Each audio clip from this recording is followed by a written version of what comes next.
यानी शनिवार शाम 2 मार्च को भारतीय जनता पार्टी ने आगामी लोकसभा चुनाव के लिए भारतीय जनता पार्टी ने 151 प्रत्याशियों की सूची जारी की है। ऐसे में उत्तर प्रदेश में 80 लोकसभा सीटों में से भारतीय जनता पार्टी ने 51 सीटों पर प्रत्याशी घोषित किए हैं। तो अनुमान लगाया जा रहा था कि भारतीय जनता पार्टी जहां जहां पर चुनाव हारी थी, सबसे पहले वहां पर प्रत्याशियों की घोषणा करेगी।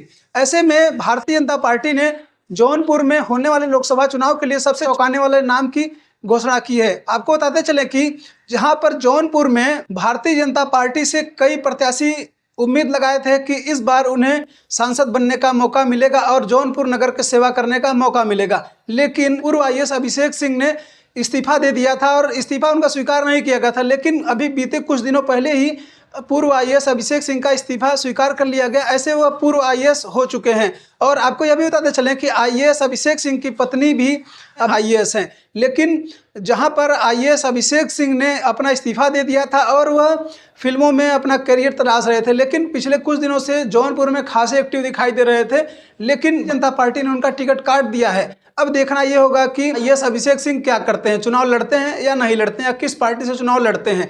लेकिन जहां पर उम्मीद यह भी जताई जा रही थी कि पूर्व सांसद धनंजय सिंह को भारतीय जनता पार्टी टिकट दे सकती है, लेकिन भारतीय जनता पार्टी ने एक बार फिर से धनंजय सिंह को निराश किया है। लेकिन सबसे बड़ी बात यह है कि धनंजय सिंह के पास अपना एक वोट बैंक है। चाहे जो भी चुनाव हो, विधानसभा का हो, लोकसभा का हो, कोई पार्टी टिकट न दे, निर्दल ही लड़ जाते हैं। उनके पास अपनी एक खास वोट बैंक है, जहाँ अगर माने तो धनंजय सिंह के पास कम से कम जो वोट बेस है, लगभग 1 से 1.5 लाख का वोट बेस है। ऐसे धनंजय सिंह एक बार सांसद भी रह चुके हैं और विधायक भी रह चुके हैं, और अभी वर्तमान में धनंजय की पत्नी भी जौनपुर से जिला पंचायत अध्यक्ष भी हैं। अब ये देखना होगा कि धनंजय सिंह किस पार्टी में जाते हैं, क्योंकि या इंडिया गठबंधन से चुनाव लड़ेंगे या किससे लड़ेंगे, या तो देखने वाली बात होगी। धनंजय सिंह एक बहुत ही मजबूत नेता हैं। जनता पार्टी ने जौनपुर से किसको प्रत्याशी बनाया है, तो जौनपुर से भारतीय जनता पार्टी ने कृपा शंकर सिंह को प्रत्याशी बनाया। ऐसे कृपा शंकर सिंह रहने वाले जौनपुर के ही हैं, लेकिन वह मुंबई में राजनीति करते थे। यह भी बताते चलें कि कृपा शंकर सिंह 1977 से ही महाराष्ट्र में कांग्रेस से जुड़ गए थे, और कांग्रेस ने उन्हें